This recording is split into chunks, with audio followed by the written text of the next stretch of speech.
the Chairman of PFRDA.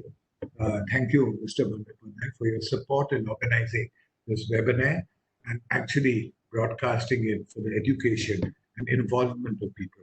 I'd also like to welcome Mr. A.G. Das, the Executive Director of PFRDA, and MS Preeti Chandrasekhar, India Business Leader, Health and Wealth, and fellow actuary at Mercer, and Barro's Camden partner, Deloitte Haskell and Sells LLP.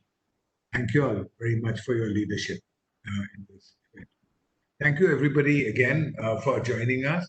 All of you, the constituents of this, are very important because there are three phases, as we see in broadly speaking in our own discussion. One is the phase of growing up and education, then is the phase of work, and then is the phase of work with pleasure, which is actually the phase of retirement.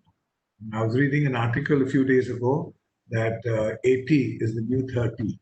And I was very encouraged because I myself, 2 days ago, had to celebrate sort of the passing on of 1 year, and I became 66, and I was very happy with it actually, because I just don't feel whether I'm 55 or 66, 46 or 56.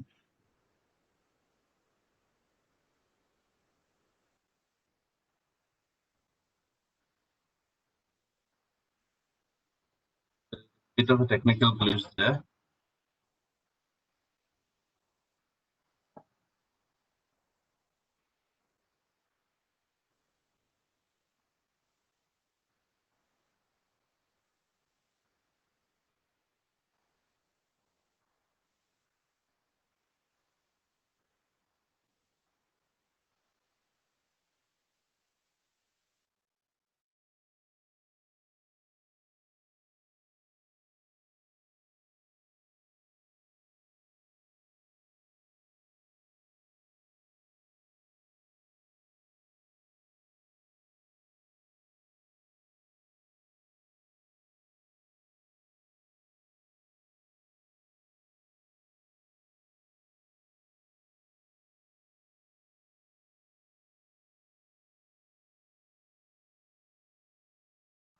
Sorry about that. I think a bit of a technical glitch from Mr. Kaur end. They're trying to correct it. Give us a minute, please.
Hello.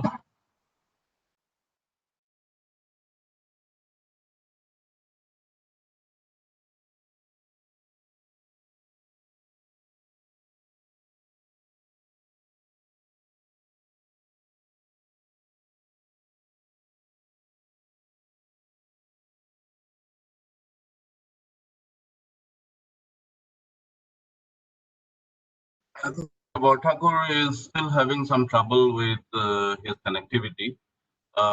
We welcome you all, and you will join in along. But in the meanwhile, I think we would like to the session. May I invite Mr. Bandyopadhyay, the chairman of PFRDA, make his to deliver his keynote address, please.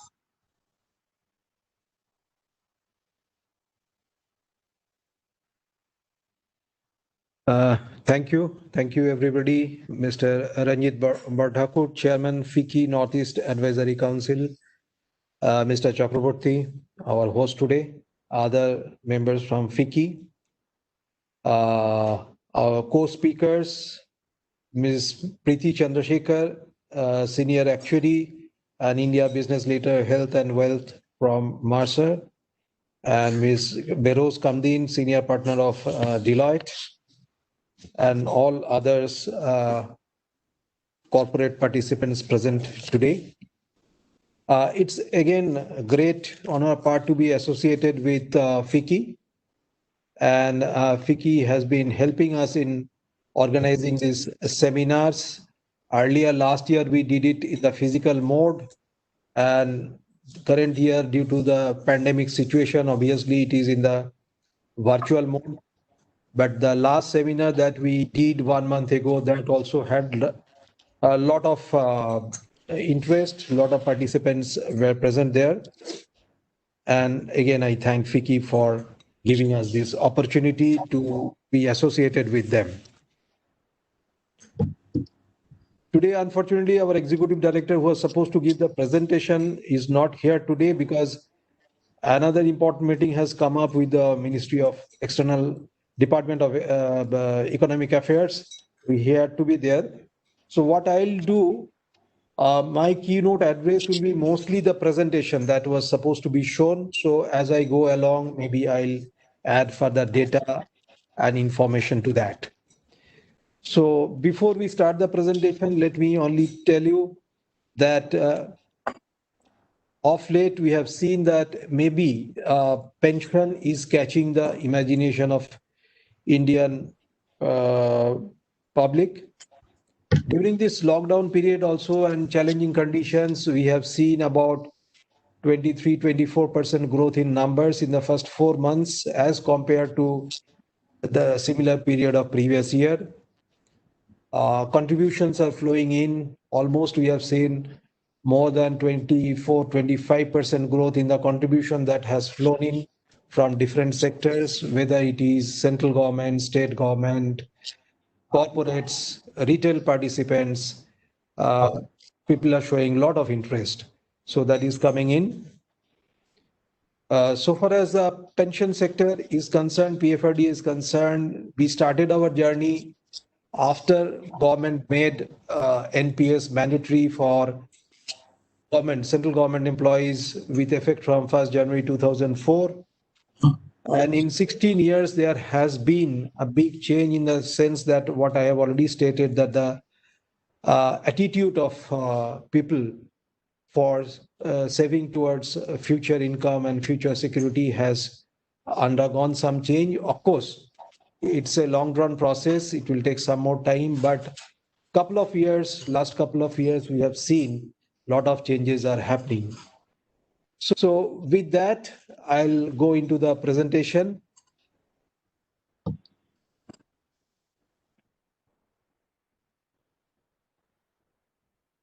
Hope all of you are able to see the presentation slides. So yes, let's start. You are able to see. Thank you. So let us see the current status as it is. We have little over 3.5 crore subscribers from all the sectors taken together. Central and state government taken together contributes about 70 lakh total number of subscribers. Corporate and unorganized sector, that is the retail sector, that contributes about 23.5 lakh. APY, the guaranteed pension scheme, which was launched by Government of India in 2015 and which is being administered by PFRDA through its infrastructure, also saw a very good traction.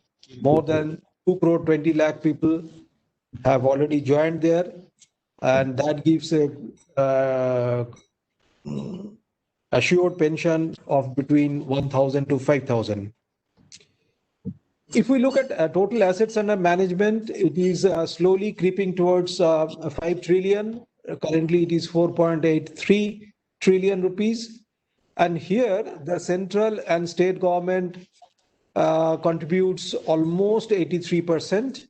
And the corporate sector on which we are focusing today is close to 50,000 crore, 49,164 to be precise, which contributes about 10% of the total corpus that is under management today. Next slide.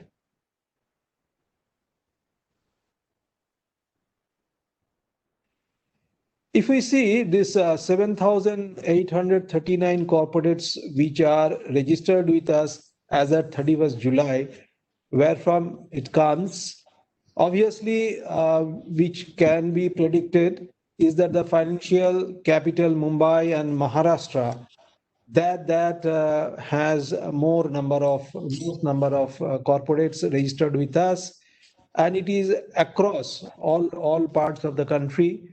But so far as eastern sectors and northeastern sectors are concerned, here maybe a lesser number of corporates are they are registered with us. But here only I want to add one more point here. Number-wise, 7,800 is not a bad number per se. But if we look at the take-up rate or how many, what percentage of their employees have really joined, those corporates who have taken it up on a voluntary basis, where employees who wish to join only join and there is no compulsion on them, there we find hardly 2 to 3% of the employees have joined. So that means a huge population remains with them who need to be told about pension and who need to be registered in the pension schemes that we have on offer. Next. If you look at the features in a nutshell, we can say that it's very low cost. I can only give you some example. Our fund managers are supposed to take a fund management charge of just 1 basis point. I don't know any other investment vehicles are there where the fund managers charge so low. That means for every 100 rupee that a subscriber gives for management, the fund manager earns only 1 paise. And if you look at the other intermediaries also, all taken together, the cost is so low. Actually, we checked up with IOPS, International Organization of Pension Supervisors. They also feel that possibly this is the lowest cost pension product that is available in the market today. It has flexible choices. Many choices are there. What kind of asset allocation you want, how much you want in equity, how much you want in government securities, how much you want in corporate bonds. That is at your fingertips. You can do it according to your risk profile. And you can choose, we have 7 fund managers. Amongst them, you can choose the fund managers. And once your choices are there in place, these are also flexible. You can change your fund manager if you feel that the existing fund manager is not giving you the right kind of return and some other fund manager is giving a better return. That also you can change. You can change your asset allocation twice a year, free of cost. It gives an attractive return. I believe for return, there is a slide at a later point. But I can tell you only that the central government funds, which we are managing for last 12 years, the first fund flow came to PFRDA in 2008, April. So now for 12 years, we are managing central government funds. And over 12 years, it has given a compounded annual growth rate of 10%, which we feel is quite reasonable, taking into account that government has kept only 15% allocation to equity, thinking that otherwise higher allocation to equity may not be in the interest of the subscribers. So with 15% in equity over 12 years, a CAGR of 10%, is given to government subscribers, central government subscribers. It's tax efficient. It has exclusive tax breaks, which I believe Behrouz Madam will cover, which is not given in other products, which is there. Very transparent and online process. Our charges are very, very transparent. At any point of time, you can check for yourself how much is charged. If you look at online, if you check your statement of transaction, you will find out how much charges are deducted, how many units are deducted for different kind of charges. So nothing is kept hidden from the subscriber. They know how much is there for him on the table. It's well regulated by PFRDA. We have investment guideline in place, which ensures that people do not take unnecessary risk, because these are basically retail funds. So the first thing that we look into is the safety of the fund, and definitely a market related return comes next. And it is portable also to the extent that suppose a person may think today I am with a particular company A. Tomorrow, if I leave my job and go to company B, which happens quite frequently nowadays, unlike our times when we used to stick into a particular job for 3.5 decades. But nowadays, the things are not like that. People will quite often change their jobs. So there they can carry that particular account with them and join the next corporate without any hassle. The same account will continue, and he or she will continue to get the same kind of benefits in the next corporate also. Whether that particular corporate has joined NPS or not, he can continue to invest in his account separately. We have two accounts. Tier 1 is a compulsory account. That is the main pension account where you get all the tax benefits. And along with Tier 1, once you have opened a Tier 1 account, you have the option to open Tier 2. Benefit of Tier 2 is that Tier 2, the amount is withdrawable freely. So what we suggest that when you have a Tier 1, definitely you have a Tier 2 also, because a lot of money we find that people are keeping in their savings bank account and all those, which earn a very small rate of return. Our Tier 2 is also giving anything between 9 to 9.5% of return. And you can redeem the units, redeem the entire amount that you have paid into Tier 2 account, and the entire amount will be in your bank account within 2 days. T plus 2 days, all the money will come back to you. But if you wish to continue with it, you continue. And how long you can continue? So long your Tier 1 is also active. So Tier 2 is attached to Tier 1. It is optional, and it gives you a lot of flexibility in managing your excess liquidity, which normally for a good number of people lies unutilized in their savings bank account. Minimum contribution level also is pretty low. For Tier 1, minimum contribution per year is only 1,000 rupees. And this 1,000 rupees can be paid at any point of time. Today, suppose on 11th of August, you start your Tier 1 account by contributing 1,000 rupees. It does not mean that next year again on 11th of August, you have to pay 1,000 rupees. It can be paid at any given point of time according to your wish, according to availability of money in your funds that you can always do. And there is no penalty or interest or surcharge on any kind of delay. Next. Then come the joining part. Joining is between 18 to 65 years. So any adult individual up to the age of 65 can join into a scheme. Earlier it was 60, but there was a lot of requests for people who are about to retire or just retired that let us also join and enjoy the benefit. So what we have done, we have increased it up to 65 years, and one can contribute up to the age of 70 years. So that means if somebody is retiring at the age of 60, still can open an account and contribute up to the age of 70, another 10 years, and get tax benefit and create another corpus. And in fact, we are suggesting it even for people who are otherwise also having a pension scheme through their corporates, because no pension scheme, even if it is a defined benefit kind of a scheme, we feel is sufficient to keep pace with the inflation and your extra requirement post retirement. Because certain requirements come post your retirement which cannot be planned for, like your medical expenses. Today we have seen the medical expenses, the kind of expenses that one has to undergo for this COVID-19 kind of treatment. COVID-19 can be once in a lifetime kind of experience, but there are many other morbidities that people have beyond the age of 60, and with that they leave because medical facilities are good, but the medical costs have become really, really unmanageable.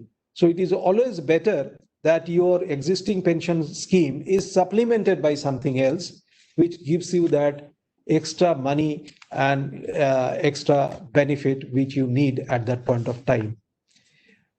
When you join, obviously, like any other financial instrument, you have to give your KYC details. There are two modes, obviously, physical and online.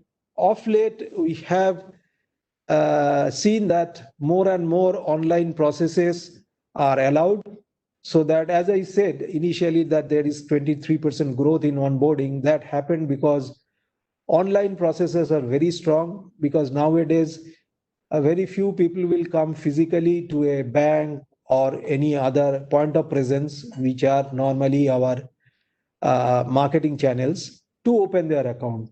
So we have allowed many online processes.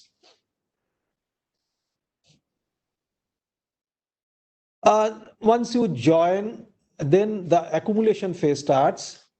This is a very, very important phase. And here, since we are talking mostly about corporate, how it can be that the corporate can have a scheme where both the employer and the employee contributes.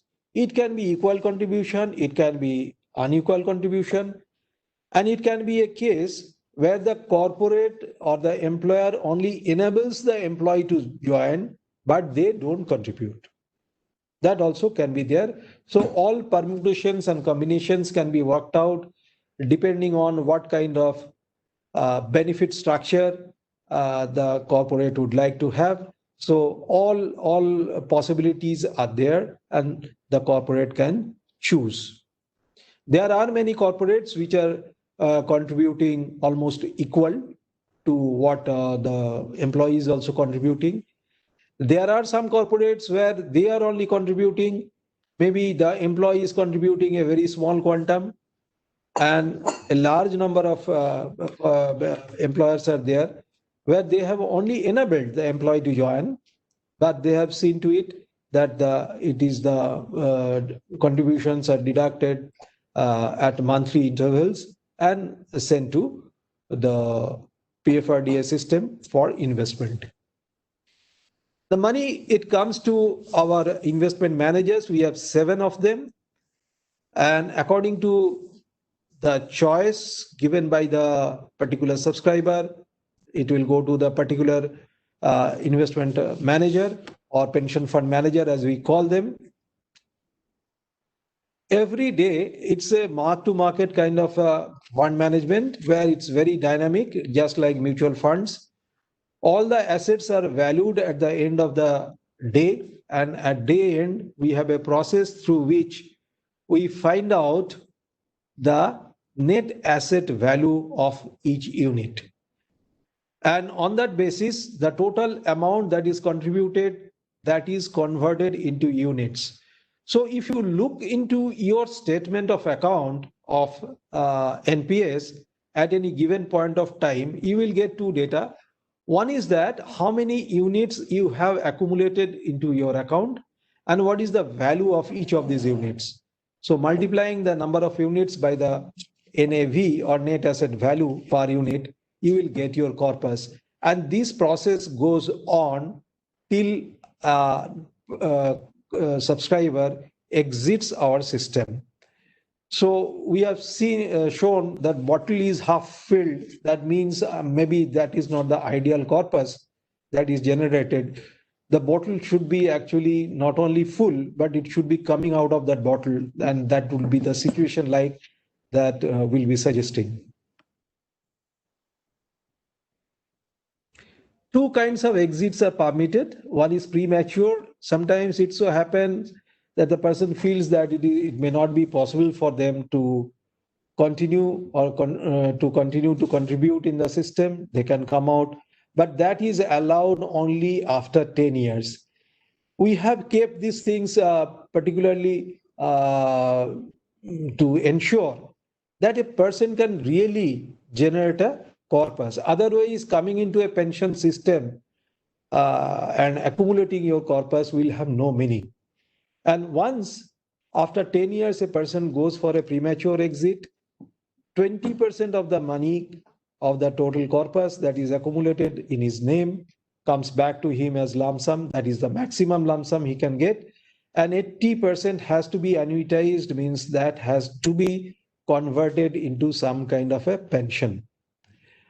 And if the 100% lump sum, the corpus is less than 1 lakh, then the entire amount, even on premature exit, is given back to the person, because 1 lakh will be a very small corpus and the kind of annuity it will generate will be insignificant. So we thought it is better to give it back to the person. And in a normal is nothing but when a person is going out at the age of 60 or the normal superannuation age. Some company may have a superannuation age of 55 or 58. If that is as per the service conditions, that will be taken as a normal exit. And in that case, what can happen? Maximum commutation or lump sum amount that one can take out of his or her corpus is 60%. And for your information, this entire 60% will be a tax-free withdrawal. You don't need to pay any tax on that. Balance 40% will be annuitized and you will get a regular pension out of it. But here also, if the lump sum corpus for any reason is less than 2 lakh, the person can withdraw the entire 2 lakh at one point of time, and there will be no question of an annuity. In case of death, 100% corpus is given to the nominee during the accumulation phase. These are the annuity service providers. We have 12 of them: LIC, SBI, HDFC, ICICI, Star Union Dai-ichi, Max Life, Bajaj Allianz, Kotak Life, Tata AIA Life, Canara, HSBC, OBC, India First, and Edelweiss Tokyo Life. So these are basically IRDA empaneled life insurance companies. They have their annuity products. At the point of exit, a person has to choose one of the annuities which will give them a pension. I'm very happy to tell you, in the latest product guideline of IRDA, IRDA has made a change in the sense that traditionally annuities are products where once you get into that particular kind of annuity, your annuity rates are fixed. Suppose today at the age of 60, somebody wants to take a life annuity, means I'll get an annuity till my lifetime, so long I am alive. When I am no more there, the entire corpus which was given to the annuity service provider to give that annuity will be given back to my nominee. So that is the normal annuity product that everybody chooses. That does not mean that this is the only annuity product available. There are 10, 12 different variations are available. But normally here the human psyche is that I'll enjoy annuity so long I can, but when I leave, I'll ensure that something goes back to my family. So that's why the return of corpus is also normally applied for. So currently at this level, maybe the annuity will be at 6%. So on a 1 lakh corpus, the return will be 6,000 rupees per year. which is nothing. And this 6% remains constant till the lifetime of that particular annuitant or annuity purchaser. But today, IRDA has changed its product regulation where the fund will not go to annuity, but it will be managed by the pension funds. And from the fund itself, they will give you a payout, and which may not be constant, which may vary according to the market returns. So we have not seen the products. The product regulation has undergone a change. Once the insurance companies brings out those products, it will be very interesting to look into those products, because people were asking for that kind of thing, that you give us market related returns. Next. We have two record keeping agencies. These keep all the records.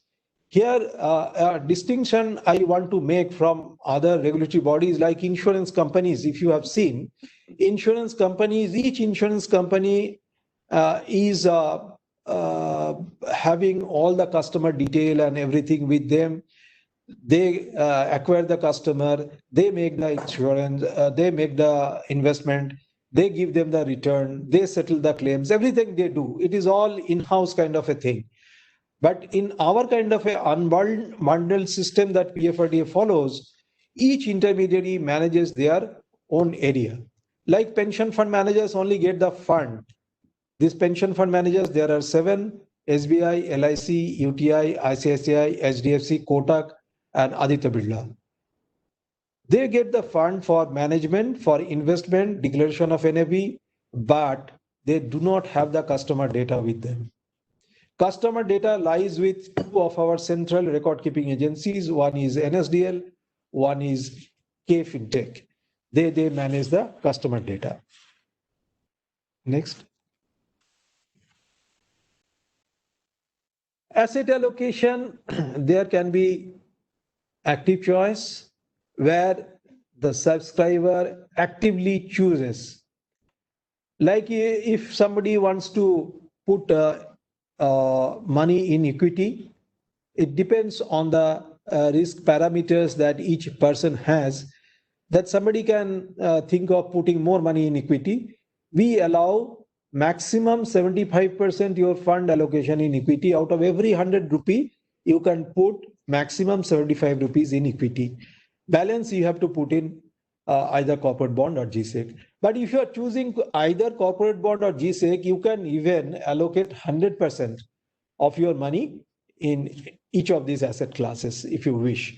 But not so with equity, because we thought maybe if somebody allots 100% in equity, and equity being the most volatile and one of the riskiest asset classes, the person can really suffer some huge loss at a given point of time. And then we have alternate asset classes. These are the new group of assets, like we have infrastructure investment trust, or real estate investment trust, REITs and InvITs as we call them. Or we have alternate investment funds, AIFs, and we have this additional tier 1 bonds, which is a quasi equity kind of thing for banks. So these are the things where a person can allocate maximum 5% of his total assets that he is putting into pension funds. And this asset allocation, as I said earlier, can be changed twice in a year. Many people, they either they don't want to make an active allocation, or they feel that they do not really know where to put. So for them, we have 3 auto choice funds. One is LC25. LC25 means LC stands for life cycle fund. Life cycle means according to the age, normal theory says that as you grow older, your risk-taking capacity goes down. That may or may not be true in every case, but that is normally what investment professionals feel. So if somebody goes for LC25, what will happen? Maximum 25% of his total money that he is investing will go into equity, 45% will go into corporate bond, and 30% will go into GSEC. And this allocation is constant up to 35 years. Thereafter, with each passing year, the allocation in equity and corporate bond goes down, and the allocation in government security goes up. Because government security out of these three asset classes is treated as the safest asset class because it does not have any credit risk. It only carries interest rate risk. So, and it is mostly GSEC means it is supported either by the state or the central government. So these are sovereign bonds, so you don't carry risk. So, and if somebody wants to be little aggressive and more risk taking, can go for LC 75. There the maximum allocation will be 75% in equity. But as I said, as beyond the age of 35, that person grows older. Every year, the asset allocation automatically, that person does not have to do anything. On each birthday, from 35, when he reaches 36, automatically the system will keep tab of these changes and ensure that the asset allocation changes according to his risk profile and his age. What kind of returns we have generated? Equity, because of this March debacle, over last 11 years, it has given, these are all CAGRs, 9.09%. I have seen even the equity index, maybe in 11 years, it has not performed this kind. If you look at Nifty 50 as an index, and mostly our equity investments are in all big blue chip companies, to a great extent, it will mimic the Nifty 50. So we are beating the Nifty 50 here also. Corporate bonds over 11 years is giving 10.64. Central government securities is giving 10.41%. Central government scheme, I told you earlier, this is the scheme which we are managing for a longest period, is 12 years, is 10%. And state government scheme for 11 years, we are managing it is 9.92. And in both these schemes, central government and state government, as I told you earlier, the equity allocation is only 15%.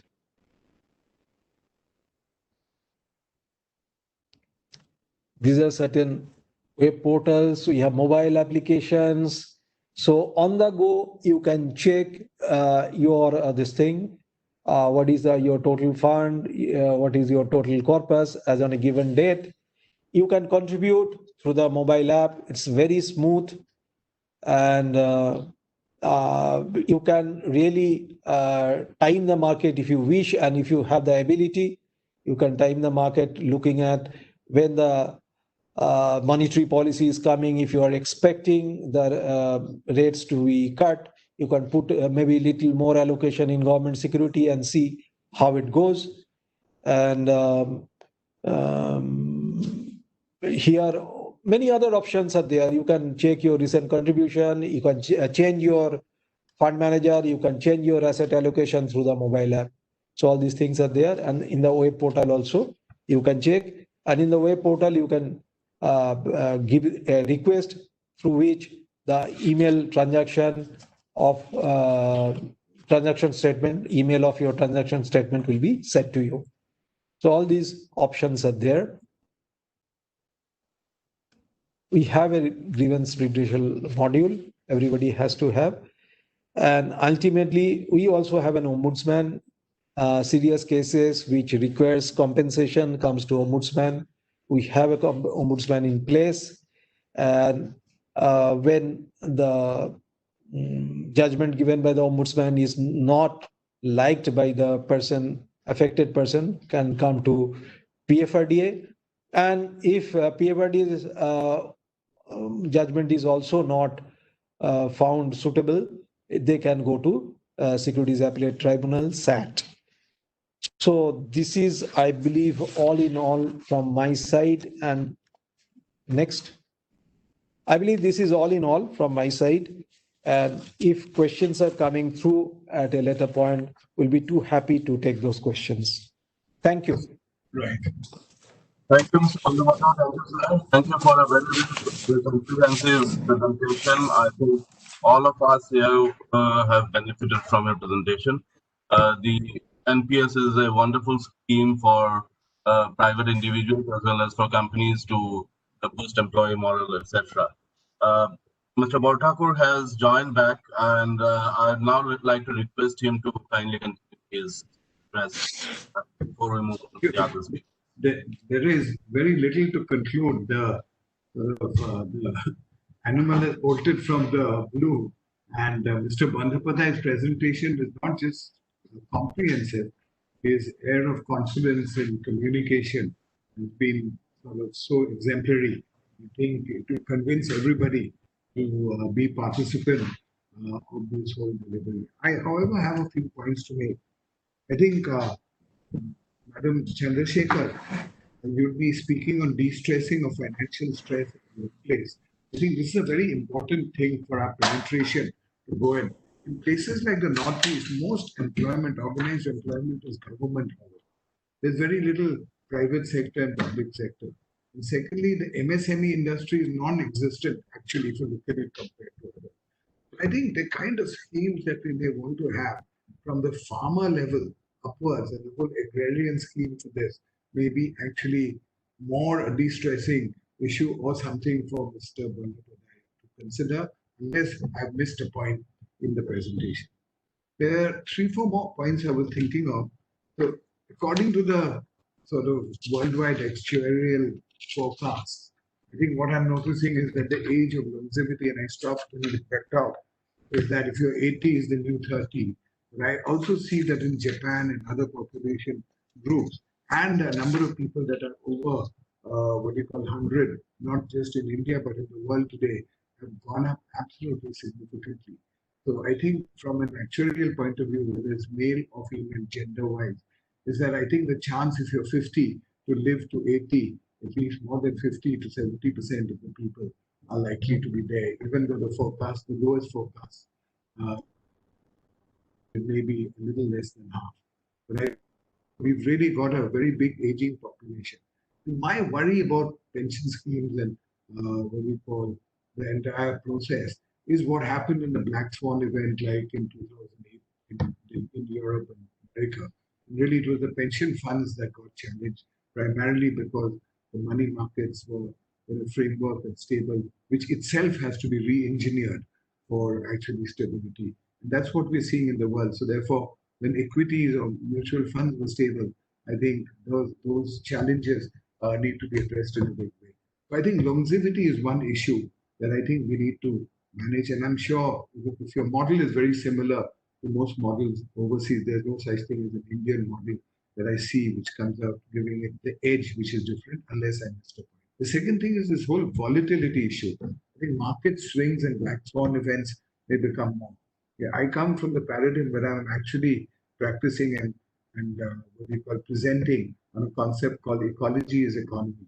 And until we get our ecological act together globally, nothing to do with India only, I think we've got a big issue where we are actually spending much more in terms of economic activity, as we describe it, than actually retaining our land, energy, waste, water, air, and carbon. So I think that whole segment leads to more volatility, and I worry for pension funds because of that.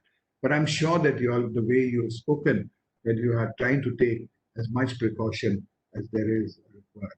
Third is inflation. I think most world countries, given there's going to be a high debt regime, are very likely to go into a very high inflationary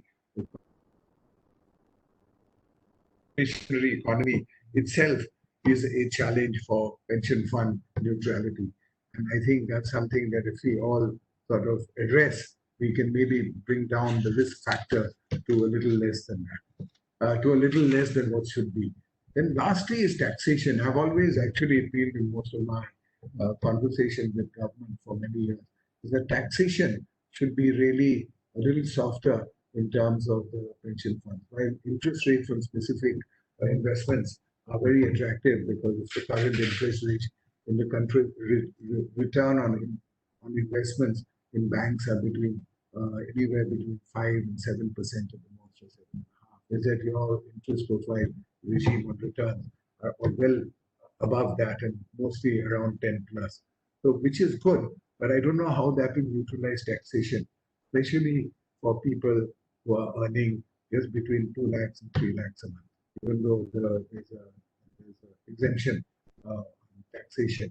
I think maybe with an inflation index, the taxation should be done so that the money in a pension that comes in today should be neutralized for next 20 years or 30 years.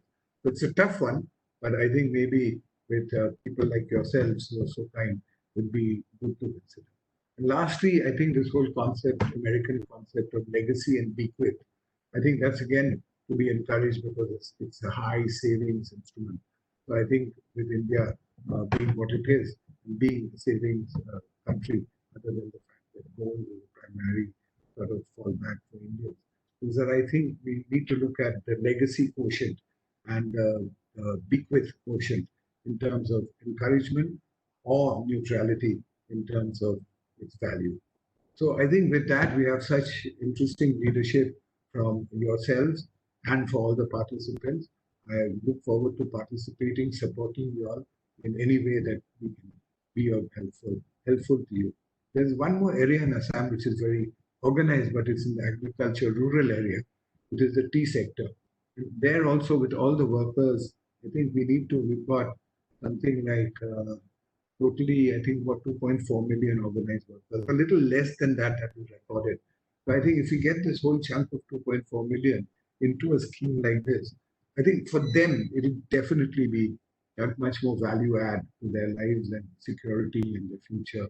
Meaning currently they're still bogged down in the shackles of an old British and colonial regime, and therefore they can break free and move away and look for a better, healthier future, at least in terms of health and education.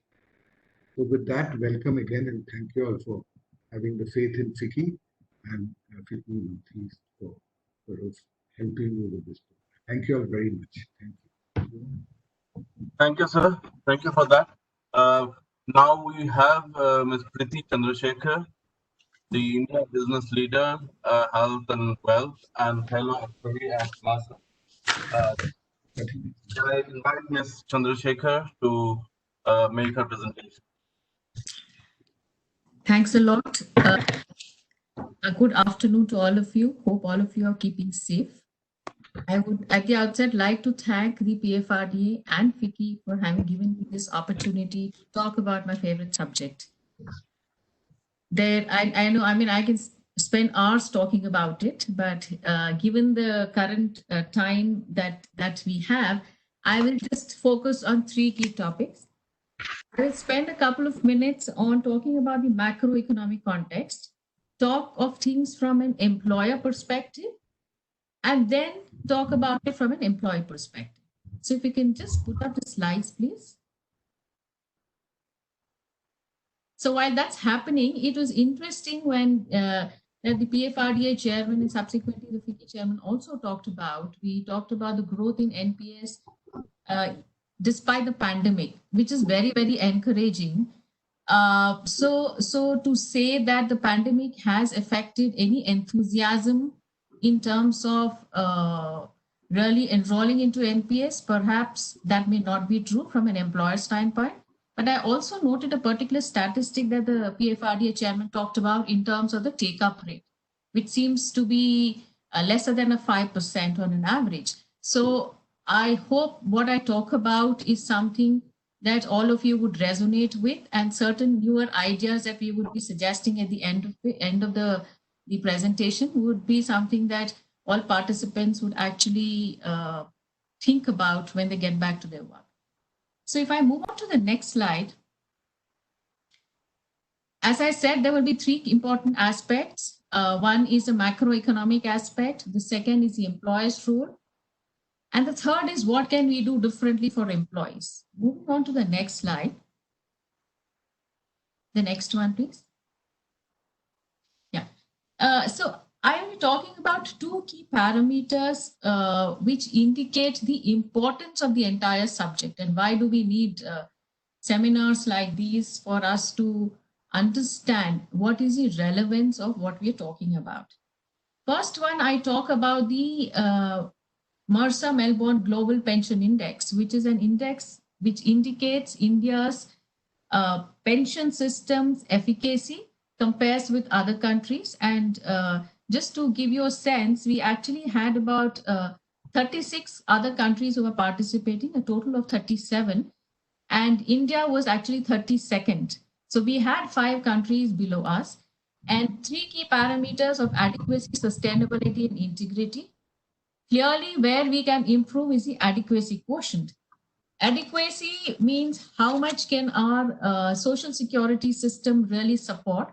So we all know that we are compared against or countries which are much advanced in terms of the social security safety net that they provide to the country people. But there's also another dimension that we talk about, that is in terms of what is the private pensions role in the entire scheme of things. And this is something where very clearly we can actually do something really, really big. Obviously, there's low coverage of the private pension in our country. We just have about 6% of the people covered under the private pension plans. Clearly, there's a huge amount that we can do. If we move on to the next slide, we sort of gives a different dimension to it.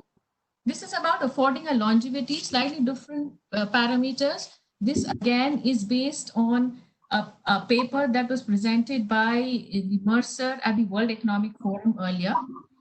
This talks about the retirement savings gap. So if you look at the chart below, we see very clearly China, India are very close to each other. This is one area where perhaps we are very closely competing with China. We are almost sort of better off than them in terms of the index, which we would not like to be, honestly. Why is this so? 3 key things. One is the rapidly aging population in India also. Second one is the unorganized sector. 90% of the total working force is in the unorganized sector. And clearly, this contributes significantly to the overall gap that we are seeing on this slide. The third one, which perhaps is very, very pertinent for us, is a growing middle class. What's really happened is over many years, especially in the organized sector, we have improved the quality of life. And no amount of money is ever enough. But what has happened? Because of the improvement in quality of life, the expectation of people in terms of post-retirement income has also increased.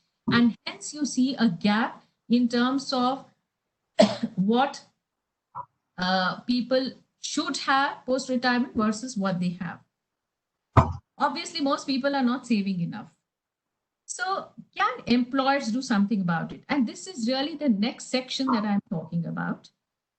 Next slide. So, yeah, thank you. So can employers do something about this? Very clearly, when we talk to a lot of organizations, they all feel that, would we be intruding into people's personal lives or space when we talk of financial wellness, when we talk of savings, when we tell them how they need to be able to manage their monies? So that is that part of the story when some organizations think that perhaps this is where they take a backseat and they say, what, we give you cash, you need to figure out how you want to manage it. But our research says something different. And this is again a very, very latest research is actually, which is called the Global Talent Trends Survey, which we do every year. And we look at pertinent aspects, strategies, which are very relevant to the workforce. It's done globally. And what I am sharing with you is the India cut. Obviously, and some of this was started pre-COVID, but we got the results actually post-COVID. So it's really current in that sense. So clearly, COVID has not got ushered in a very nice way. The new norm has come to us with a bang. We didn't have too much time to be able to come to terms with it, but that's how it is. What we have seen is employee well-being is a focus area for, actually it's a front runner in some sense, and it is top of the employer's mind.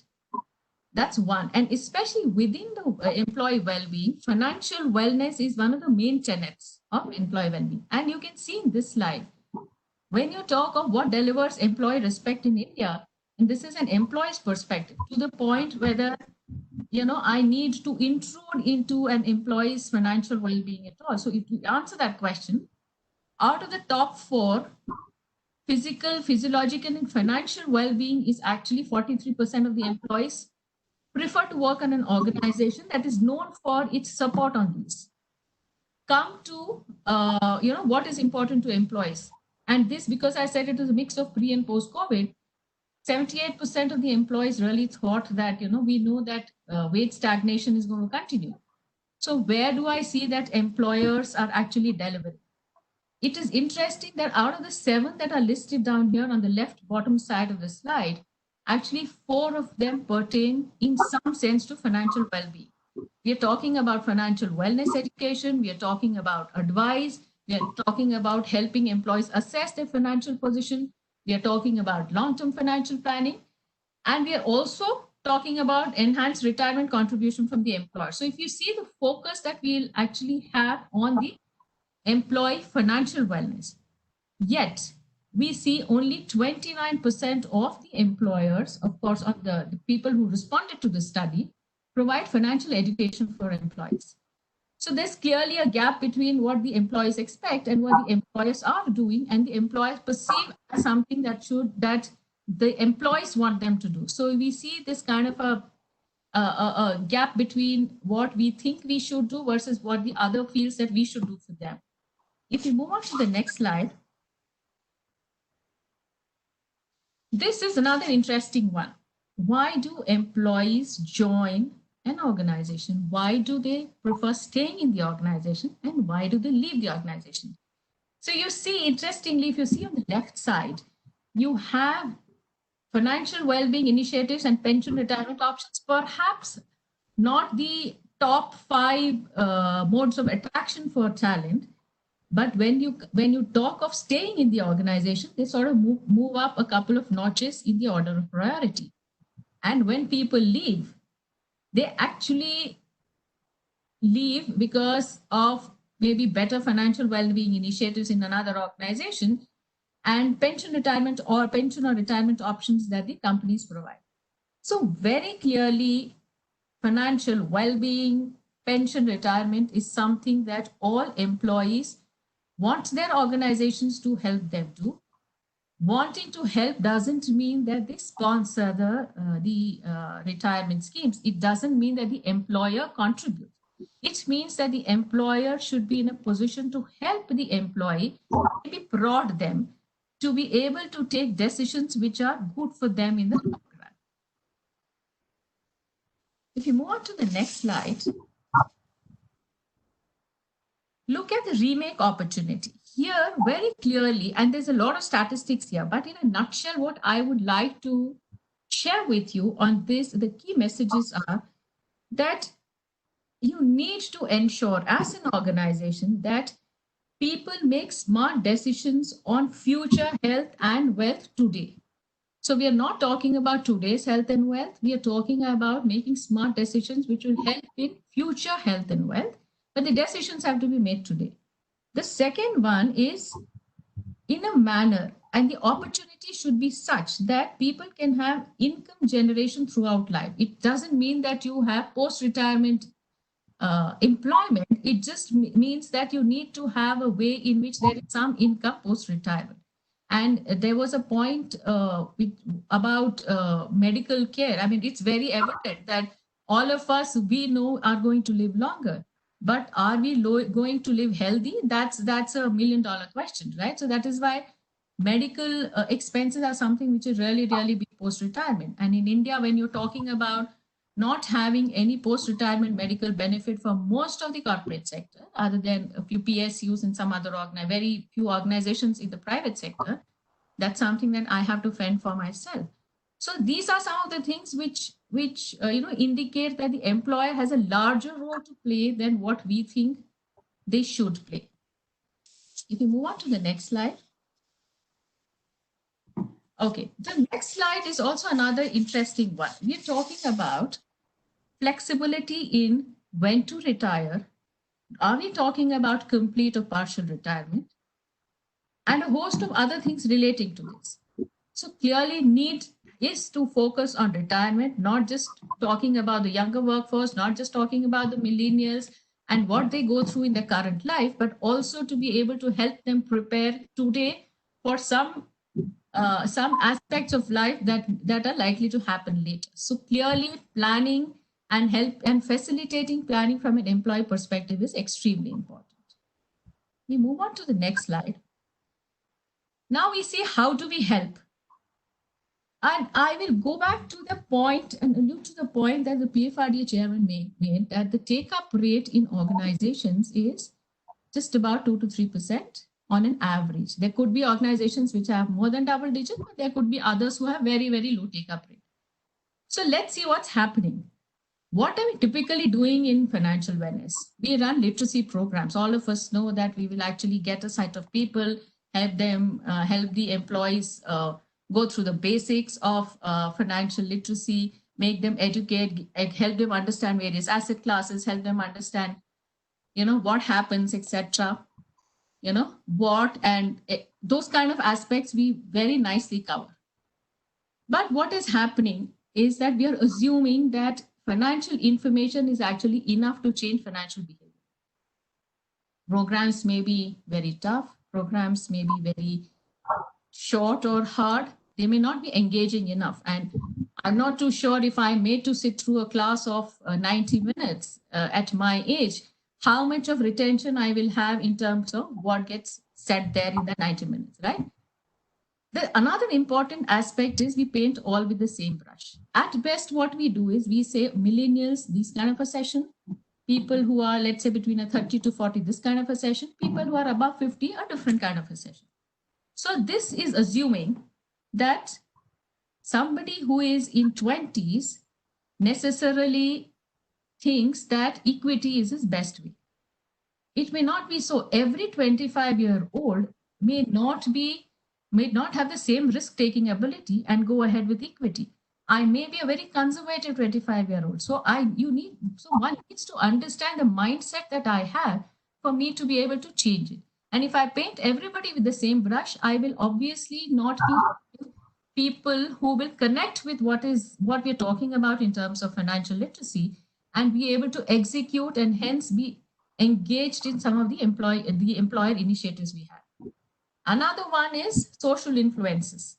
And I have been actually reading a lot of blogs, listening to podcasts, etc., of various financial planners. And a few of them have admitted that, I'm a financial planner, but I just love spending. I love ordering things online. Would be anything, maybe clothes or maybe some gadgets, etc. So if that is the case, what does financial literacy? Financial literacy will mean that don't spend, just go save. Maybe that's not right. That's not in the tenet of it's not in the DNA of the individual, right? So we need to balance between how much they spend and what is overspending and how much they need to channelize towards saving. Another example here. Many of us may be financially literate, but we have so much of pressure from peers, from friends, from relatives on buying assets during a market bubble. If I look at it very objectively, it might not be the smartest decision, but there's a social influence which many times colors my objectivity and I become very subjective.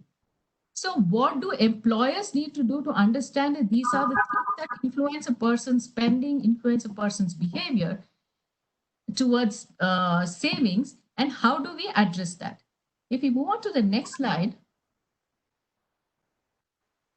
this is an example on how there is a difference between what I talk about in financial education versus what needs to be done when it's actually action. I know theoretically that to ride a bike, I need to keep balance. I need to place my feet on the pedal and simultaneously exert force and steer to avoid crashing. But is that enough for me to be able to successfully ride a bike? May not be. There could be people who know how to ride a bike without knowing that these are the 3 parameters that go into riding a bike. And there could be many others who actually know these theoretically, but they're not able to ride a bike. So we need a mix of both. First part is what most of us do in our financial literacy programs in the organization. The second part is where we need to facilitate. How do we facilitate? Next slide, please. Yeah. So here is where I thought that I'll introduce a slightly different subject, that is using behavioral economics very effectively to be able to help employees to nudge them in the direction which we think is best for them. I'll give you examples of nudges. I'm sure many of us know about loads of them in our real life. One example here is, and there are many principles on behavioral economics. I'll just talk about a couple over here because clearly the session, we have this much time, but this is an extremely interesting topic. And, we just love to talk about it much more. But here we just talk two examples. One is the decoy effect. If you see the illustration on the right side, what's happening is on a popcorn, there's a small one is 3, the large is 7. There's a decoy, that is the one which is putting deliberately as a distraction because the company wants you to buy the large. So if you compare the medium, which is a $6.5 dollars versus a large, which is $7, this obviously you think, just like a 50 cents, I actually get large. And then I tend to buy large. And that is what the organization wants, that you will tend to steer yourself to a preference which is also a preference desired as the outcome. Okay, so this is one example. Another one is, maybe we can talk, if you've seen in restaurants, you've seen the menu card, the topmost item is, let's say, 3,000 rupees, and the rest of them will be 1,800, 1,500, etc. That 3,000 is, let's say, Hotel XYZ special chef menu option or whatever. We will look at the 3,000 and say, oops, this is so expensive. So then a 1,800 looks far cheaper. And then you will sort of go ahead and choose an 1,800. And that's what the organization, that's what the restaurant wants. You will hardly have anybody choosing 3,000, right? The next one is the default option. What happens in a default option is basically, you give them, so I mean, this is, and if anybody of any of you have read our economic survey report of last year, it mentioned a lot on behavioral economics and the usage of behavioral economics. An example out here is on the LPG subsidy. LPG subsidy, you say default, you get it, you click it, and then you actually opt out of it. So these are ways in which you can nudge people to a behavior which is desirable. And really, it's a very subtle message. So it's a very low cost intervention. You don't need fancy ads. Very subtle messages will make sure that you nudge people towards that direction. We go on to the next slide. This is another perspective. We have financial wellness. What is happening? We normally, as I said, we have classroom sessions, everything, etc. But we realize when it comes to financial wellness, all of us are in the same storm, but perhaps different boats. We've just given an example here of four well-being personas. Depending upon where I am, my reaction to some of the initiatives the organization has taken could be different.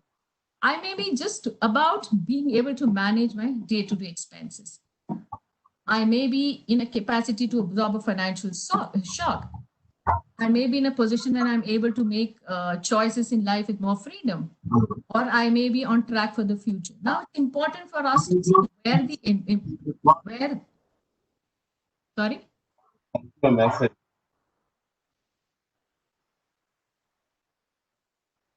Sorry, Biswajit, you wanted to ask something? Okay. Principles. Hello? Yeah, sorry.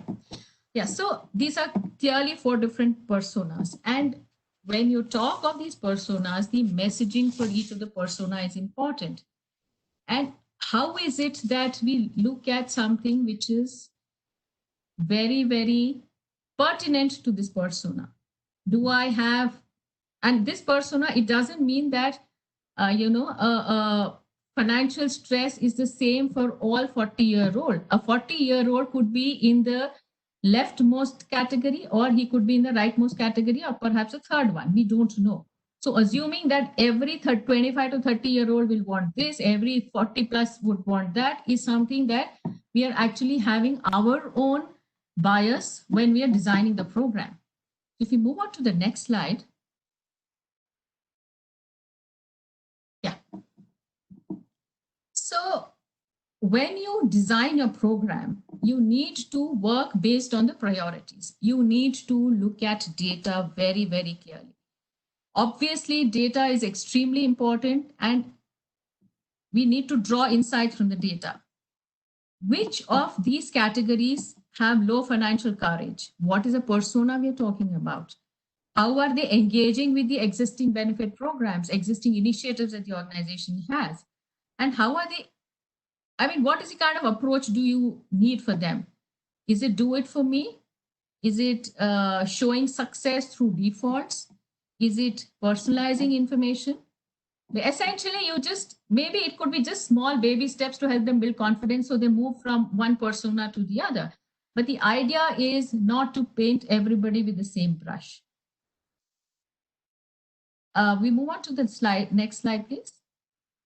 And this is really my last slide. I mean, we're talking about NPS, so it is important for us to get back to the point on what does it mean in the context of NPS. Is financial literacy enough again, or do we need to understand that education alone cannot change behavior for people?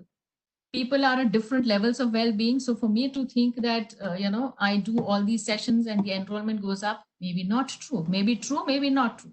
If it is true, excellent. That means I have been able to understand the pulse of the employees and hence have had programs aligned to that. Is the policy maker, or in this case, let's say the HR who's actually designing all the communication, subject to their own behavioral bias, which sort of sometimes creeps into the kind of initiatives that we take up? We need to really look for sound evidence to indicate that the interventions have the intended effect. Then, of course, the last one is, how does one use nudges? You have to understand the intention action gap. When I say intention action gap, what I mean is, how do I make sure that the education, financial literacy part, which is related to thinking, which is related to knowing and thinking, connect to my level of enthusiasm, appreciation, and motives, which again finally connects to the actions that I take. So, in a nutshell, how does my understanding of the program, which is there in my head, translate to something which is emotive for me in my heart, and which translates to my actually going and submitting my forms for NPS, that is a hand. So these three links are important, and all initiatives that we have to ensure that this link is really established. So, I mean, I'll wrap up with just three key takeaways. Point one is we really know that we need to take care of our own financials from an India context. As an employer, I have a role to play. I should be inclusive. And then if I'm inclusive, I will not sound intrusive. The third one is I need to nudge the employees. Nudge could even very simply mean trick them into saving, nudge using data and information. So with this, I wrap up my presentation. Thank you very much once again. I'll be open to questions, which we can perhaps take later. Thank you very much, Ms. Chandrasekhar, for a wonderful presentation. I think so very true that employers have a role to play. Not only that, I think going forward, if there are a lot of studies which have shown that future uncertainties often result in employee turnover and poor performance and all that. So I think pension scheme could take care of a lot of that. So employers do have a role. And now, ladies and gentlemen, we have with us Ms. Maroz Kamdi. She is partner at Deloitte. She's going to talk on taxation implications due to the revision of Section 7. And I think that's another very interesting topic. May I invite Ms. Varos Kamli? Thank you, Mr. Chakravarti. Thank you, Mr. Bandyopadhyay, Chairman PFRDA, for giving us this opportunity. Mr. Bar Thakur, FICCI Northeast, for giving this opportunity to discuss the tax implications of investing in NPS. I'm cognizant of the time that we have, and therefore I will try and cover up this tax part quickly, and we leave more time for Q&A sessions. If I can have the slides put up, and by the time we have the slides put up, basically, I think the entire session has been very good. Mr. Bandyopadhyay covered that even during pandemic, we have got investments happening in NPS, and we also have seen the stock market. It's been doing so well. So clearly people do have money and people do have time and are investing. We've seen Ms. Preeti speak about the behavioral aspects of investing in NPS. And it's a known fact that retirement benefits are key for Indians because of the longevity of life that we have. And since we do not have any government given pensions or social security benefits. So the Ms. Preeti spoke very well to show that why it is so essential that we should be investing in NPS. And when we look at retirement benefits, we don't look at only one aspect or one avenue which is there. Most people have provident fund, we have gratuity, we have pension funds of corporates also, but we need to look at much more avenues because of the inflation that's there. And all of these will not be able to cater to the amount of income that we will require when we retire. And that's a fact. I mean, I've seen it in my own case to say that when my father passed away some 20, 30 years back, the amount that we receive today would not be able to give me that income or my mother that income that's required to sustain. So it is essential that we do have different avenues for retirement investments. And we will be today covering most of the cases as NPS taxation. But we need to look at tax, which is a very important component. Any return on investment, when we do a computation, we look at the tax component of it. So if you can have the next slide. We will be covering tax incentives for investing in NPS. There were certain changes which were made by the Finance Act of 2020. So we'll just touch upon those and a few COVID-19 reliefs which are provided for pension by PFRDA and Provident Fund.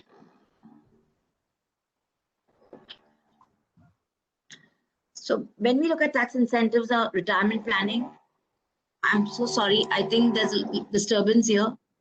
Are you able to hear me clearly? Yes, we can hear you. Please go ahead. Okay. So when we look at retirement planning, we see that the amount that is contributed to the fund, are we getting any tax benefits for that?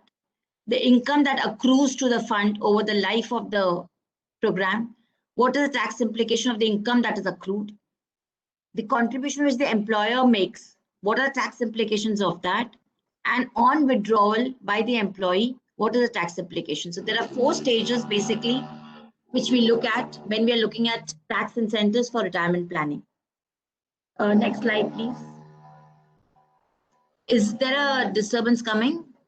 Because I think there's outside some work going on. Is it clear or should I move to another room? No, I think we can still hear you. There is some disturbance, but it's quite all right. I think. Okay. So when we speak of contribution to NPS, whatever contribution is made by the individual, 20% of the gross total income is allowed as a deduction under Section 80 CCD1. When an employee makes a contribution, up to 10% of his salary plus dearness allowance is allowed as a deduction under 80 CCD1.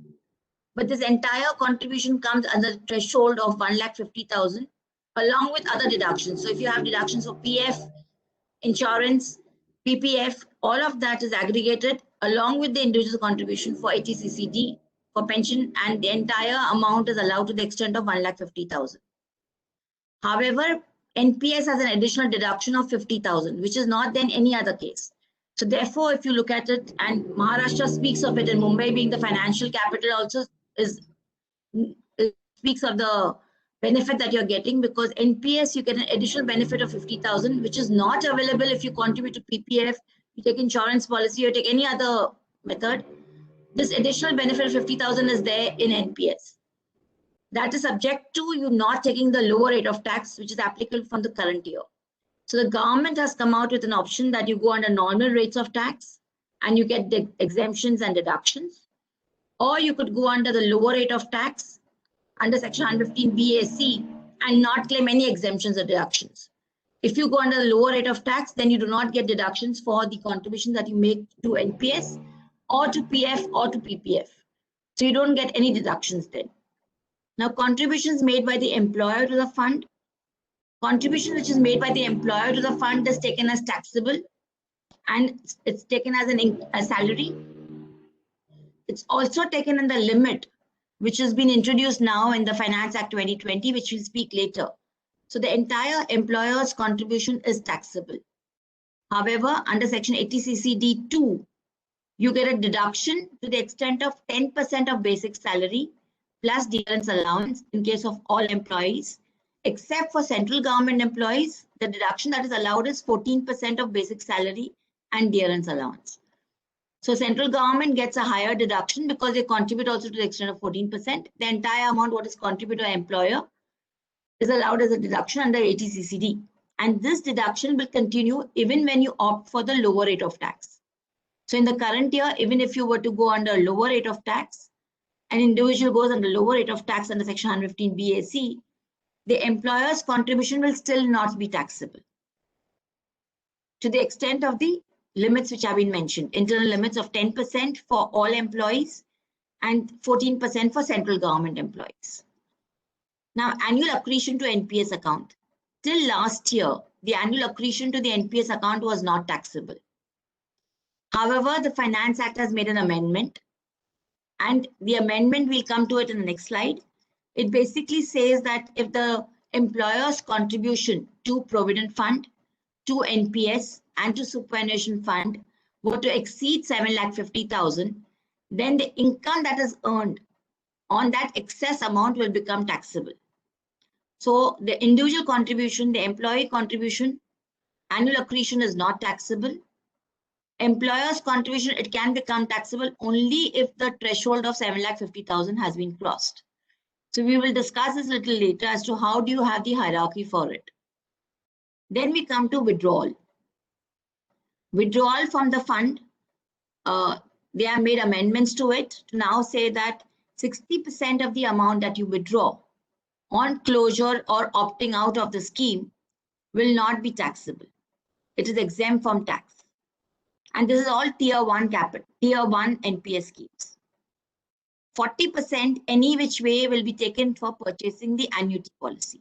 So even that they have said will not be taxable.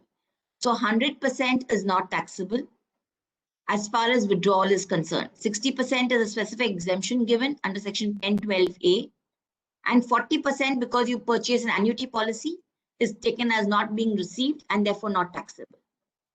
So 100% is not taxable. So in a way, we can say that NPS is now moving towards exempt category. That is, first, when I contribute as an individual, I get a deduction from tax. The annual accretions are not taxable. And the withdrawal also is not taxable, subject to 40% being purchased by annuity. However, there's some taxation may come for employer contributions if they cross the threshold limits, which are there, else it may not be taxable at all. So we are moving towards a complete or near complete, not full complete, near complete EEE taxation. You have partial withdrawals from the fund, and even for partial withdrawals, they've said that if you withdraw partially from the fund, subject to the regulations allowing those partial withdrawals, then the same will not be taxable to the extent of 25% of the contribution made by the individual. And here the word uses employee. They don't use the word individual, they use the word employee. So the question does arise is that if I'm individually contributing, I'm not an employee and I'm individually contributing to the scheme, will I get the partial withdrawal exemption? So in this COVID situation, there have been cases where PFRDA has allowed partial withdrawal, and this needs to be seen whether that amount is taxable or not taxable. In case of employees, if it's below 25% of the contributions made by the employee, then it's not taxable, else it will become taxable in excess of 25%. In case of other individuals, the entire amount could be taxable. Contributions to tier 2 capital. tier 2 account of NPS. Basically, there is no tax benefits for tier 2 account of NPS. However, there's been a provision made from assessment year, from the last assessment year, saying that central government employees, when they contribute to tier 2 account, they can claim a deduction under ATC for this contribution that is made. This deduction will be allowed within the threshold limit of 1,50,000. So 1,50,000 overarching limit continues, and that will be allowed to only central government employees and not to other employees, or not to other individuals also who are opening a tier 2 account. Next slide. The Finance Act 2020 has made a change. So earlier we had a provision which says that when you contribute to the PF Provident Fund, any amount in excess of 12% of your basic salary plus DA, employer's contribution, talking about employer's contribution, any employer's contribution over and about 12% of your basic salary plus DA, contribution to PF, recognized PF funds, was taxable. In case of NPS, entire contribution by the employer was taxable. In case of contribution to superannuation fund, there was a clause 17(2)(7) which says that any amount in excess of 1,50,000 was taxable. So you had three sort of exemptions which were given, and they have amended this to say that now if there's any amount which is contributed by an employer to a recognized provident fund or to an NPS scheme or to an approved superannuation fund, to the extent exceeds 7,50,000 rupees, it is not taxable. Anything exceeding that amount will be taxable. And they have also mentioned 7A, a clause has been introduced that any interest, dividend, or other similar amount which is credit to the fund, credit of the fund or the scheme, will be taxable if it relates to this contribution which is taxable. Now, they have not given the hierarchy as yet. There are rules that are going to be framed on how this taxation is going to be worked out. This would come only from the current years, and this will be applicable more from the next year when the income actually gets credited, because we understand that the income generally gets credited at the year end in March or in the beginning of April after the year is over. So now we will need to see in those cases where the contribution exceeds 7,50,000, how do you break it up? What would be the first amount which will go, whether it should be towards superannuation fund? And I think logically it will go towards superannuation fund first, then it may go towards provident fund, and then to NPS, because NPS any which way is completely taxable, fully taxable. But we need to wait and see what the rules are being framed, and then accordingly pay taxes on the income which is in the nature of interest and dividends. They do not speak of NAV valuations. Generally, if you look at NPS, you get units in a pension fund. So your income, basically, there's no distribution of income by the pension funds. There's a net asset value which is being done on daily basis, on yearly basis, which shows the value of the units which you've acquired. So NAV valuation, whether would come within the nomenclature of interest, dividend, or similar amount, we need to await the clarification.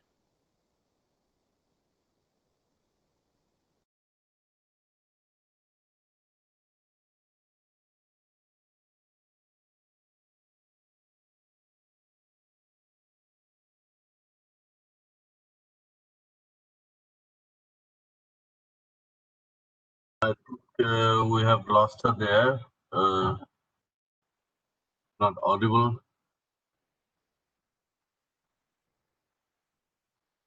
But in the meanwhile, may I ask the participants to raise their questions, if any. You can actually type it. There is a Q&A section at the right hand side of your screen. And type in your questions there, and you can direct it to individual panelists. We'll take it from there.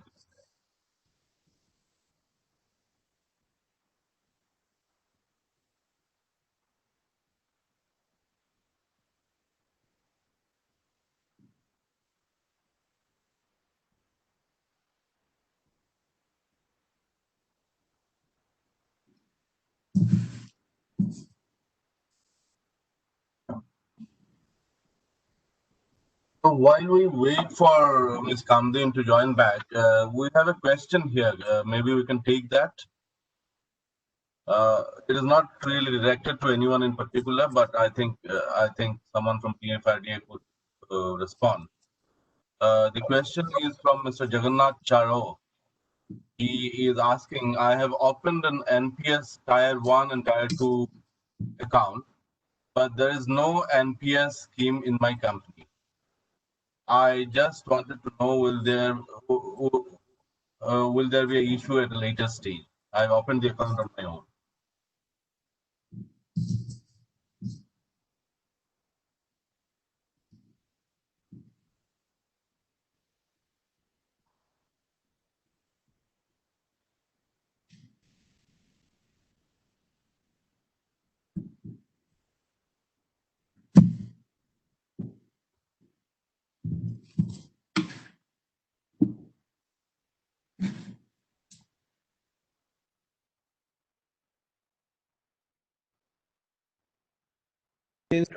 Corporate scheme, and that can continue. But if the employer does not join even at a later stage also, absolutely there will be no issue. And you can continue with your own NPS account, continue to contribute in both Tier 1 and Tier 2 as you have been doing now. Absolutely, there will be no issue.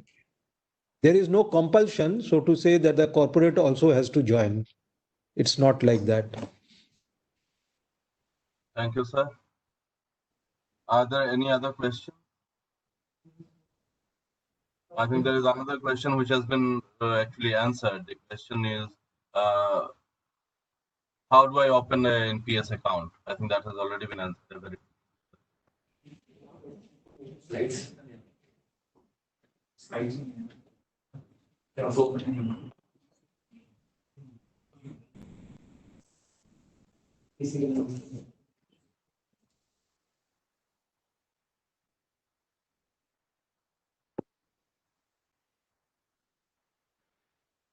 So if you have any questions, you have two options. Either you could type your question or you could raise your hand and we'll try to bring you in.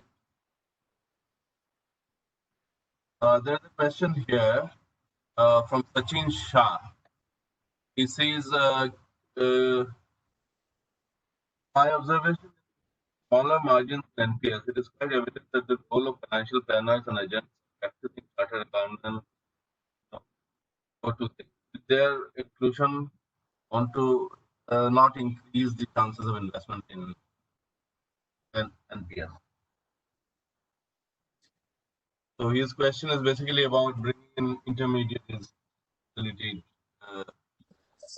subscription. Sorry, your voice was breaking. I couldn't follow your question. Could you please repeat that? Yeah, the question is, in the NPS, it's quite evident that the role of financial planners and agents or practicing chartered accountants, so to say, will inclusion not increase the chances of investment in? This is from Sachin Shah. So I think his question is more about bringing in intermediaries into these things. Okay. So that question is directed to the PFRDA? It is not really directed to anyone, so you could take it. I just want to make sure, yeah. So if you're talking about the NPS architecture. It could be PFRDA. So I take that question. Is that I believe he suggests that there should be intermediaries, financial planners, and all chartered accountants to help out. Yes, we have a scheme. We have retirement advisors and who go on and help out people. But the scheme is also currently at a nascent stage. Hardly 60, 70 such retirement advisors are working. We are trying to improve that scheme a little bit with a little bit of better revenue sharing and all that. Obviously, the way financial planners and RIAs, they are helping in mutual fund investment, we also want to do like that, because NPS involves certain choices, and these choices are to be made very, very diligently. You cannot make those choices just like that. What kind of fund you really require, what is your future goals, and to meet those goals, what kind of investment you require, what kind of fund allocation you require, how to choose a fund manager, how to change the asset allocation if your current allocation is not meeting your goals, something like that. So obviously you need a person who can handhold and give those suggestions. So that we are working on. But retirement advisors are already there. They are working. Great, sir. So while you were at it, there is another question which probably you could take. The question is from Mr. Dipanjan Kashyap. He says, after working for 60 years dedicatedly by an employee, why there is no option to withdraw 100% of the saving at the time of retirement? For example, he says, after retirement, I may not be interested in monthly pension, but I want to edit my whole such an option. More of a So basic idea for which PFRDA and NPS was created was to give a regular income to the retired people, and through that to provide old age security. So that can be provided if there is a regularity of income, and that's why 40% is to be annuitized at the point of retirement. And without that, the pension will not be there. What is happening to EPFO also? EPF corpus, when people retire, by the time they have withdrawn so much. So to a great extent, we believe that when they retire, they don't have enough money to meet their retirement needs. And today, as Preeti also had said very clearly, that the longevity risk is much higher than the risk of dying early. Today, a person on an average in India at the age of 60 is living for 17 to 18 years. That's the average. People are living even beyond 20 years. And this is a very, very trying time. And the experience is that if you don't have regular income at that point of time, and if we give back entire 100%, so that may not fulfill the mandate with which NPS was created. That was the feeling. So, sir, I would just like to add to what you mentioned. If you recollect, I talked about three key indices, that is adequacy, sustainability, and integrity. Sustainability of your retirement income is very, very key. And any country's pension system is actually measured against that. Sustainability means two things. How long will my retirement income last? Will I outlive my retirement income? Point one. And second, the extent to which I allow erosion of the kitty that I have towards buying the annuities. I think that is also critical.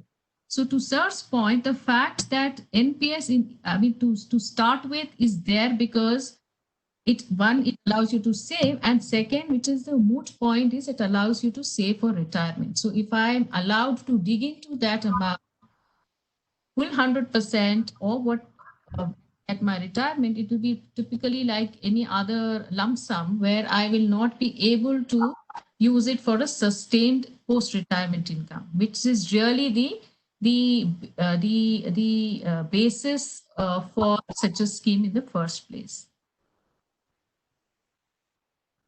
Thank you. I think we have another question which is not very clear to me. It's more of a observation. Mr. Shah, if you have a specific question, please let us have that. What he says is, as a practicing CA, I have been finding it hard to convince the employers as well as employees to choose NPS in addition to or as an alternative to what is respond to that. So actually, Mr. Chakraborty, the question was not very clear. Actually, your voice was breaking. If the question can be shown on this screen, it will be easier for us to. Actually, it has come as a private question. That's why I'll try to put it on the screen. Just a second.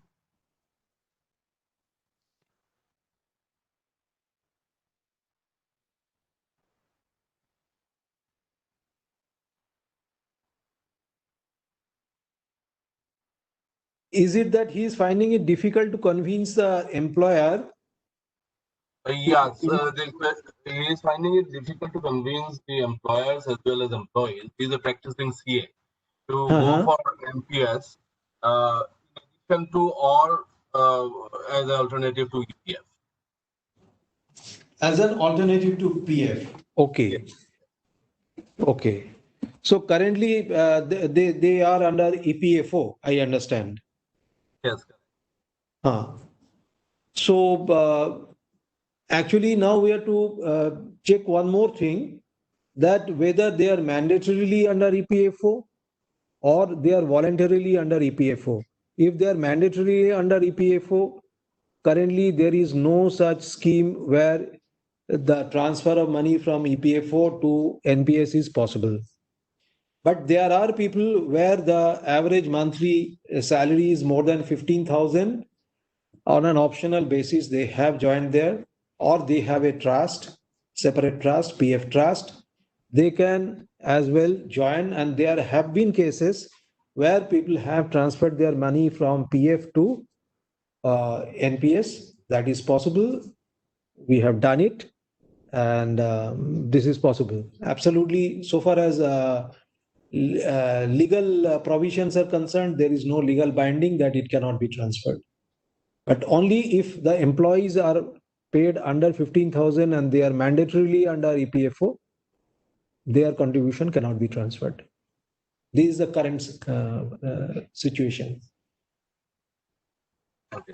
But if he is finding it difficult to convince, if he can share with us the reasons the employer or maybe the employees are giving, that will help us in answering his question better. Because we have faced such questions, and what normally the employer or the employees also feel, that EPF is a sort of a guaranteed kind of a return, which it is not. And year after year, as we see, the EPF interest rates which are declared are coming down and coming down drastically. So it's not any kind of a guaranteed return. The return is declared for a year and it is valid only for that year. Next year, there is every possibility, according to the performance in the financial market and with interest rates coming down, the EPF interest also will come down.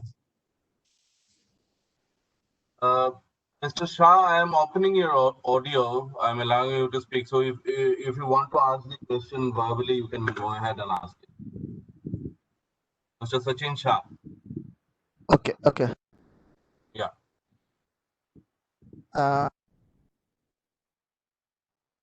Yeah, you have to unmute yourself. You have muted yourself again.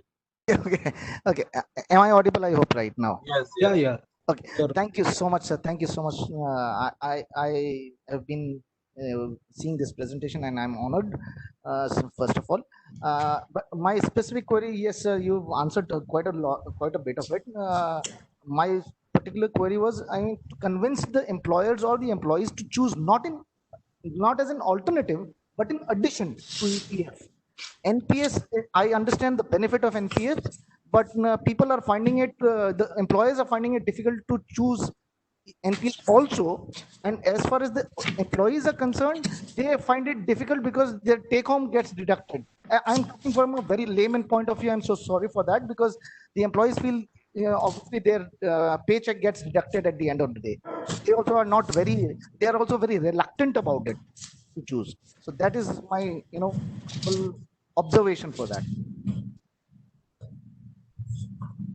So actually, any pension or superannuation scheme is nothing but we are postponing our current consumption for a future date. So if somebody contributes, obviously the paycheck will get a hit.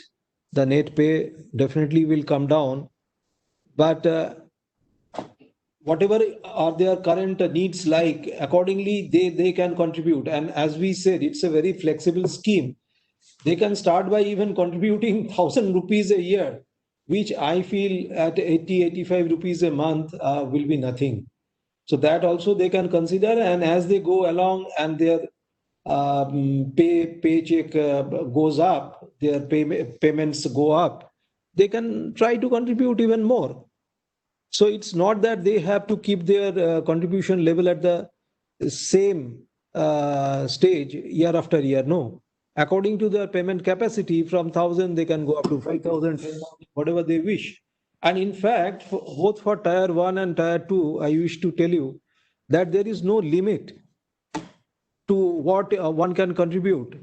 And in Tier 1 only, the income tax, yes, there are certain limitations, as Veroz Madam has already told you. Yes. That under ATC 1,50,000 and balance exclusive 50,000 under Section ATCC D1B. But that is only for the tax purpose. But if somebody is not looking only for tax benefit, they can contribute any amount. There is no limit. So just to add to that, if I were to contribute towards SIPs, my income available for consumption would go down. So the basics of savings is that I need to be able to forego some kind of expenditure or immediate consumption to be able to plan for future. I mean, that's the principle. So you Principle. might think, right? That's a basic Right. principle. So Right. NPS is one instrument. And I mean, if I'm objecting to NPS as an individual, I would perhaps be also objecting towards savings for an RD or for a mutual fund or any other matter, right? So that's the principle. And again, I go back to the thing of saying that just doing a classroom training, to my allude to my previous point, classroom training is not enough. We need to understand what is it that is an unrest and angst in the individual's minds, and our communication and every initiative that we take has to cater to has to relate to that, has to cater to addressing the particular angst that the individual has. Thank you. Thank you, ma'am. Thank you. I think we do not have any further questions unless there are any private questions which have come to the panelists. No, we can't see any here. Nahi, Additional benefit in joining via company is there. ATCC D2 is there. it is the same even if you. So in case, are there any additional benefits for an individual joining via? We got one from Piyush Sharma. The question is for NPS, are there any additional benefits for an individual joining via company scheme, or is it the same even if you join as an individual? Obviously, I believe Behrouz Madam has made it very, very clear that if you are joining through a company, and if the company is contributing, definitely there is additional benefit, is that it's adding to your kitty. And secondly, unless it is crossing that 7.5 lakh limit, the entire contribution of the employer, though it is taxable, again it gets deducted under section 80 CCD 2. So neither there is any tax liability on that unless it crosses 7.5 lakh. And secondly is that obviously it is adding to your kitty. But if you are joining and the employer is not contributing, obviously there will be no additional benefit in that. It will be just like you join separately from the employer. There is no additional benefit. So that was the only question which was visible.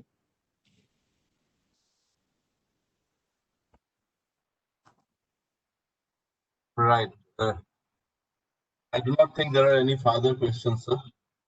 The questions are all very made. So I do not think further. My request to Mr. Chakraborty will be those corporates who could not send across their questions, even if they send it at a later date, kindly forward it to us. We'll be happy to answer to each of the questions. Or if they want to have any question which each of the panelists, I believe they also can help out Sure. the answers so that they can understand the scheme better. And we wish more and more people join the scheme. They have a secure future. Definitely, sir. We'll do that. We'll communicate with all the companies who joined, and if there are any queries, we'll direct them to the panelists. And thank you very much for joining in. Thank you very much for all this support. I think it was very useful for a lot of companies. And many of the participants today represented small companies from the Northeast who may not necessarily have access to all the information very easily. And I think it's been useful for all of us, to all the companies and all the participants. And we also had a number of individuals who were not really representing companies, but they had a lot of very lot of and helped everyone. So thank you very much. With this, I think we would like to end today's session, but we look forward to interacting with you. Thank you, sir. Thank you very much. Thank you, Mr. Chakravarti. Thank you.